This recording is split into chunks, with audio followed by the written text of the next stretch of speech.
اور کہا ٹھیک ہے بیٹی، میں انتظار کر لوں گا۔ اسی وقت ہوٹل کا منیجر نعمان ملک اپنے کیبن میں کسی غیر ملکی کلائنٹ سے فون پر بات کر رہا تھا۔ اس کے چہرے پر غرور صاف جھلک رہا تھا۔ فون رکھتے ہی عائشہ نے دوبارہ کال کی اور کہا سر وہ بزرگ اب بھی لاؤنج میں بیٹھے ہیں، آپ ایک بار ان سے مل لیجیے۔ نعمان نے ہنستے ہوئے کہا بیٹھا رہنے دو، تھوڑی دیر میں تھک جائے گا اور خود ہی چلا جائے گا۔ میرے پاس ایسے فضول لوگوں کے لیے وقت نہیں ہے۔ اتنے میں وہاں ایک چھوٹا ملازم آیا، نام تھا علی رضا، وہ ہوٹل کا بیل بوائے تھا۔ اس نے حاجی عبد الرحمن کو دیکھا اور لاؤنج میں سب ان کا مذاق اڑا رہے تھے، مگر علی کی آنکھوں میں ان کے لیے عزت تھی۔ وہ عائشہ سے قریب آ کر بولا بابا آپ کب سے بیٹھے ہیں، کیا کسی نے آپ کی مدد نہیں کی؟ حاجی عبد الرحمن نے مسکرا کر اس کی طرف دیکھا اور کہا بیٹا میں مینیجر سے ملنا چاہتا ہوں مگر لگتا ہے وہ مصروف ہے۔ علی کا چہرہ سنجیدہ ہو گیا۔ اس نے کہا بابا آپ فکر نہ کریں، میں ابھی ان سے بات کرتا ہوں۔ حاجی عبد الرحمن نے سر ہلایا، تمہارا بہت شکریہ، اللہ تمہیں خوش رکھے۔ علی تیز قدموں سے مینیجر کے کیبن کی طرف گیا۔ دروازے پر پہنچ کر اس نے دستک دی اور اندر داخل ہو گیا۔ نعمان ملک نے اشارے سے پوچھا کیا بات ہے؟ علی نے ادب سے کہا کہ سر لاؤنج میں ایک بزرگ بیٹھے ہیں اور وہ آپ سے ملنا چاہتے ہیں۔ نعمان نے بھویں چڑھاتے ہوئے سخت لہجے میں کہا علی تمہیں کتنی بار کہا ہے کہ فضول لوگوں سے دور رہا کرو، وہ کوئی گیسٹ نہیں ہے، شاید بھٹک کر آ گئے ہیں۔ علی نے دھیرے سے کہا لیکن سر وہ کہہ رہے ہیں کہ انہیں آپ سے ضروری بات کرنی ہے۔ نعمان ہنس پڑا، ضروری بات؟ تمہیں اندازہ ہے یہاں کروڑوں کا کاروبار ہوتا ہے اور تم مجھے ایسے بابے سے ملواؤ گے؟ علی خاموش رہا مگر اندر سے افسردہ تھا۔ اس نے سوچا انسان کو اس کے حلیے سے کیسے ٹھکرایا جا سکتا ہے، کیا بڑے عہدے پر بیٹھنے سے انسانیت بھول جانی چاہیے؟ نعمان نے سخت لہجے میں کہا علی تم اپنا کام کرو، یہ معاملہ تمہارے بس کا نہیں ہے۔ علی نے سر جھکایا اور باہر آ گیا۔ لاؤنج میں واپس پہنچتے ہی اس نے حاجی عبد الرحمن کی طرف دیکھا، ان کی آنکھوں میں اب بھی صبر جھلک رہا تھا۔ علی ان کے پاس بیٹھ گیا اور بولا بابا میں نے کوشش کی مگر مینیجر صاحب ابھی نہیں ملنا چاہتے۔ حاجی عبد الرحمن نے مسکرا کر اس کے کاندھے پر ہاتھ رکھا اور کہا کوئی بات نہیں بیٹا، تم نے کوشش کی، یہی میرے لیے کافی ہے۔ علی کی آنکھیں نم ہو گئیں۔ اسے محسوس ہوا کہ یہ بزرگ عام آدمی نہیں ہے، ان کی سادگی میں ایک عجیب طاقت چھپی ہوئی تھی۔ لاؤنج کا ماحول اور بھی سنجیدہ ہو چکا تھا۔ لوگوں کے طنز اور کہکے حاجی عبد الرحمن کی خاموشی اور علی کی بے چینی مل کر ایک انوکھی تصویر بن رہے تھے۔ قریب 1 گھنٹہ گزر چکا تھا مگر حاجی عبد الرحمن وہیں کرسی پر بیٹھے رہے۔ انہوں نے آہستہ آہستہ آنکھیں بند کی اور سوچا کہ صبر ہی اصل طاقت ہے، مگر اب وقت آ گیا ہے کہ سچ سامنے آئے۔ ہوٹل کی گھڑی نے اب 4:45 بجا دیے تو حاجی عبد الرحمن مزید خاموش نہیں رہ سکے۔ وہ آہستگی سے اپنی چھڑی اٹھائی، تھیلا کاندھے پر لٹکایا اور ریسیپشن کی طرف بڑھ گئے۔ لاؤنج میں بیٹھے کئی لوگوں نے پھر طنز کیے، دیکھو دیکھو بابا مینیجر سے لڑنے جا رہے ہیں۔ ریسیپشن پر کھڑی عائشہ نے انہیں آتے دیکھا اور جھنجھلا کر بولی بابا آپ کہاں جا رہے ہیں؟ انتظار کیجیے، مینیجر ابھی مصروف ہیں۔ حاجی عبد الرحمن نے اس کی طرف دیکھا اور نرم آواز میں کہا بیٹی بہت انتظار ہو چکا، اب میں خود ان سے بات کروں گا۔ اتنا کہہ کر وہ سیدھے مینیجر نعمان ملک کے کیبن کی طرف بڑھ گئے۔ لاؤنج میں خاموشی چھا گئی، سب نگاہیں اسی طرف ٹک گئی، ہر کوئی دیکھنا چاہتا تھا کہ آگے کیا ہونے والا ہے۔ جیسے ہی حاجی عبد الرحمن نے کیبن کا دروازہ کھولا، نعمان اپنے گھومنے والی چیئر پر اکڑ کر بیٹھا تھا۔ اس نے بھویں چڑھاتے ہوئے کہا ہاں بابا بتائیں کیا کام ہے آپ کو؟ حاجی عبد الرحمن نے آہستگی سے تھیلا کھولا اور اندر سے ایک لفافہ نکالا۔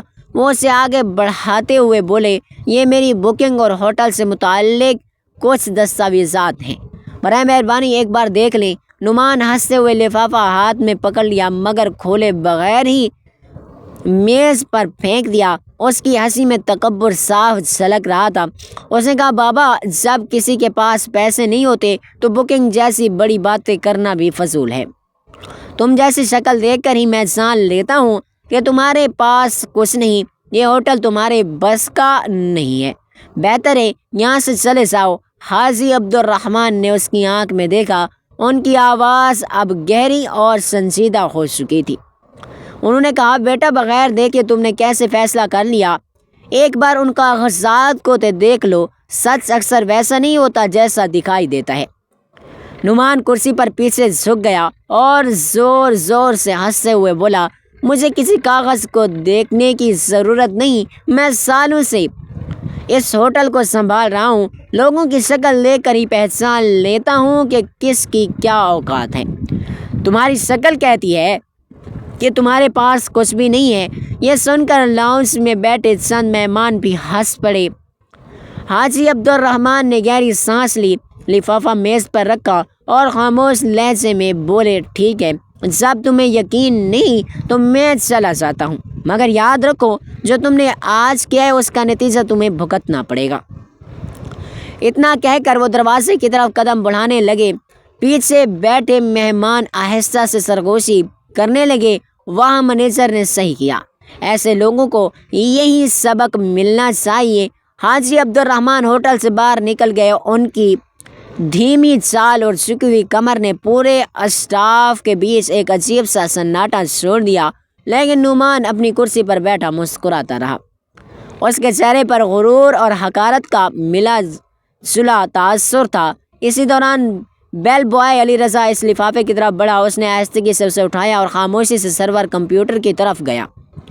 اس نے لاگ ان کیا اور ریکارڈ دیکھنا شروع کیا۔ لفافے میں لکھی تفصیلات کی بنیاد پر اس نے ہوٹل کا پرانا ریکارڈ کھنگالا۔ چند ہی لمحوں میں اس کی آنکھیں کھل گئیں۔ اسکرین پر جو معلومات تھی انہوں نے علی کو ہلا کر رکھ دیا۔ ریکارڈ میں صاف لکھا ہوا تھا حاجی عبد الرحمن ہوٹل کے 65% شیئر ہولڈر اور بانی رکن ہیں۔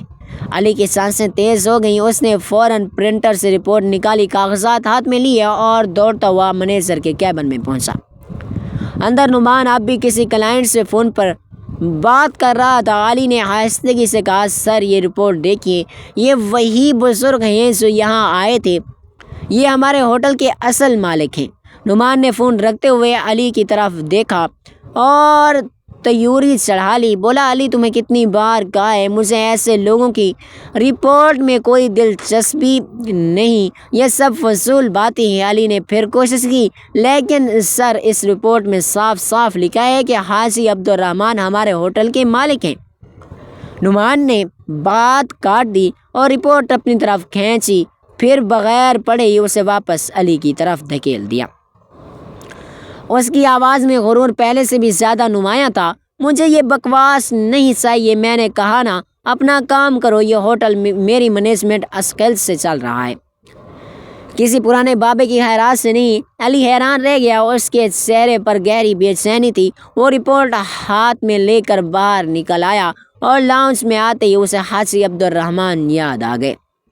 ان کی آنکھوں کی گہرائی، ان کا صبر، اسے محسوس ہوا کہ یہ معاملہ صرف ہوٹل تک ہی محدود نہیں، یہ تو انسانیت کا امتحان ہے۔ آہستہ آہستہ شام ڈھلنے لگی، مہمان اپنے اپنے کمرے میں چلے گئے، اسٹاف بھی اپنے کام میں لگ گیا، لیکن علی رضا کے دل کی بے چینی بڑھتی جا رہی تھی۔ اسے یقین تھا کہ کل کا دن اس ہوٹل کی تقدیر بدل دے گا۔ اگلی صبح کا منظر بالکل مختلف تھا۔ ہوٹل کے ہر کونے میں ہلچل تھی، اسٹاف آہستہ آہستہ آپس میں سرگوشیاں کر رہا تھا۔ کسی نے کہا کل جو بابا آئے تھے شاید ان کے بارے میں کوئی بڑی بات ہے۔ دوسرے نے جواب دیا ہاں سنا ہے، وہ ہوٹل کے بڑے شیئر ہولڈر ہیں۔ یہ خبر آہستہ آہستہ ہوٹل میں پھیل گئی، مگر اب بھی کسی کو یقین نہیں آ رہا تھا۔ سب کے ذہنوں میں ایک ہی سوال تھا کہ کیا واقعی وہ بزرگ اس شاندار ہوٹل کے مالک ہو سکتے ہیں؟ صبح 10:30 بجے لاؤنج کا ماحول اچانک بدل گیا۔ ہوٹل کے مرکزی دروازے سے وہی سادہ کپڑے پہنے بزرگ حاجی عبد الرحمن اندر داخل ہوئے، لیکن اس بار وہ اکیلے نہیں تھے، ان کے ساتھ سوٹ پہنے ایک افسر تھا جس کے ہاتھ میں سیاہ رنگ کا بریف کیس تھا۔ سب کی نظریں ایک ہی پل میں اسی سمت میں سم گئی۔ کارڈ ڈسپرمپٹم اور ویٹر سب سن کر کھڑے رہ گئے۔ کل جنہیں سب نے نظر انداز کیا تھا، آج وہی شخصیت بادشاہوں کی طرح ہوٹل میں داخل ہو رہی تھی۔ حاجی عبد الرحمن نے ہاتھ کے اشارے سے کہا منیجر کو بلاؤ، اور ان کی آواز میں اب کوئی نرمی نہیں بلکہ ایک سخت حکم کی جھلک تھی۔ کچھ ہی دیر میں نعمان ملک باہر آیا۔ اس کے چہرے پر ہلکی گھبراہٹ تھی مگر غرور اب بھی باقی تھا۔ وہ آدھی مسکراہٹ کے ساتھ بولا، جی بابا، آج پھر آ گئے۔ حاجی عبد الرحمن نے اس کی آنکھوں میں دیکھ کر کہا، نعمان ملک، میں نے کل ہی کہا تھا کہ تمہیں اپنے اعمال کا انجام بھگتنا پڑے گا، اور آج وہ دن آ گیا ہے۔ نعمان گھبرا گیا اور بات کو ہنسی میں اڑانے کی کوشش کی۔ حاجی عبد الرحمن کے ساتھ آئے افسر نے بریف کیس کھولا، اس میں سے ایک بھاری فائل نکالی اور سب کے سامنے میز پر رکھ دی۔ اس نے بلند آواز میں کہا، یہ کاغذات صاف بتاتے ہیں کہ اس ہوٹل کے 65% شیئر حاجی عبد الرحمن کے نام پر ہیں۔ اصل مالک یہی ہیں۔ پورا اسٹاف حیران رہ گیا۔ لاؤنج میں کھڑی عائشہ کے ہاتھ کانپنے لگے۔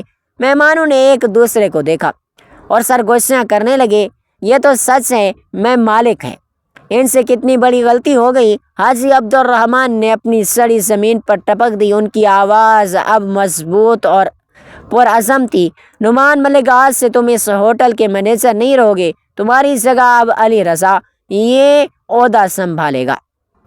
نعمان غصے سے کانپتے ہوئے بولا، آپ ہوتے کون ہیں مجھے ہٹانے والے؟ یہ ہوٹل میں برسوں سے چلا رہا ہوں۔ حاجی عبد الرحمن گرج کر بولے، یہ ہوٹل میں نے بنایا ہے اور اس کی بنیاد میری محنت سے رکھی گئی ہے۔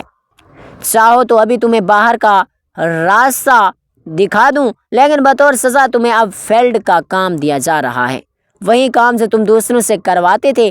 پھر حاجی عبد الرحمن نے علی رضا کو قریب بلایا اور اس کے کاندھے پر ہاتھ رکھ کر بولا، تمہارے پاس دولت نہیں تھی مگر دل میں انسانیت تھی، یہی اصل قابلیت ہے، اس لیے تم اس عہدے کے حقدار ہو۔ علی رضا کی آنکھوں سے آنسو بہہ نکلے۔ وہ جذباتی ہو کر بولا، حاجی صاحب، میں نے تو بس انسانیت نبھائی تھی۔ حاجی عبد الرحمن مسکرائے اور کہا، بیٹا، یہی سب سے بڑی اہلیت ہے۔ انہوں نے ریسیپشن پر کھڑی عائشہ کی طرف دیکھا۔ ان کی نظر اتنی سخت تھی کہ عائشہ کانپ گئی۔ حاجی عبد الرحمن بولے، عائشہ، یہ تمہاری پہلی غلطی ہے، اس لیے تمہیں معاف کرتا ہوں، لیکن یاد رکھنا اس ہوٹل میں کبھی بھی کسی کو اس کپڑوں سے مت پرکھنا، ہر انسان کی عزت برابر ہے۔ عائشہ نے ہاتھ جوڑی اور روتے ہوئے کہا، مجھے معاف کر دیجیے، آئندہ ایسا کبھی نہیں ہوگا۔ حاجی عبد الرحمن نے چاروں طرف نظر دوڑائی اور بلند آواز میں کہا، سن لو سب لوگ، یہ ہوٹل صرف امیروں کا نہیں ہے، یہاں انسانیت کی اصل پہچان ہوگی۔ جو بھی امیر اور غریب میں فرق کرے گا وہ اس جگہ پر رہنے کے قابل نہیں ہوگا۔ لاؤنج میں موجود مہمانوں نے زوردار تالیاں بجائیں۔ ہر کوئی حاجی عبد الرحمن کو عزت اور احترام کی نظر سے دیکھ رہا تھا۔ کل تک جنہیں سب حقیر سمجھ رہے تھے، آج وہیں سب کے آگے سر اٹھا کر بیٹھے تھے۔ حاجی عبد الرحمن نے آخر میں کہا، اصل امیری پیسے میں نہیں ہے بلکہ سوچ میں ہوتی ہے، اگر سوچ بڑی ہو تو انسان خود ہی بڑا بن جاتا ہے۔ یہ کہہ کر وہ افسر کے ساتھ ہوٹل سے باہر نکل گیا۔ پیچھے کھڑے اسٹاف اور مہمان دیر تک ان کو دیکھتے رہے اور دل ہی دل میں سوچتے رہے، مالک ایسا ہونا چاہیے جو دوسروں کو ان کی انسانیت سے پہچانے، نہ کہ ان کے لباس سے۔ اس دن کے بعد ہوٹل کا ماحول بالکل بدل گیا۔ اسٹاف اور ہر مہمان کے ساتھ عزت اور خلوص سے پیش آتا۔ لوگ کہتے، حاجی عبد الرحمن نے صرف ہوٹل نہیں بنایا بلکہ انسانیت کی بنیاد بھی رکھی ہے۔ دوستوں، یہ تھی آج کی کہانی۔ آپ کو کیسی لگی کمنٹ میں اپنی رائے ضرور دیں۔ جزاک اللہ۔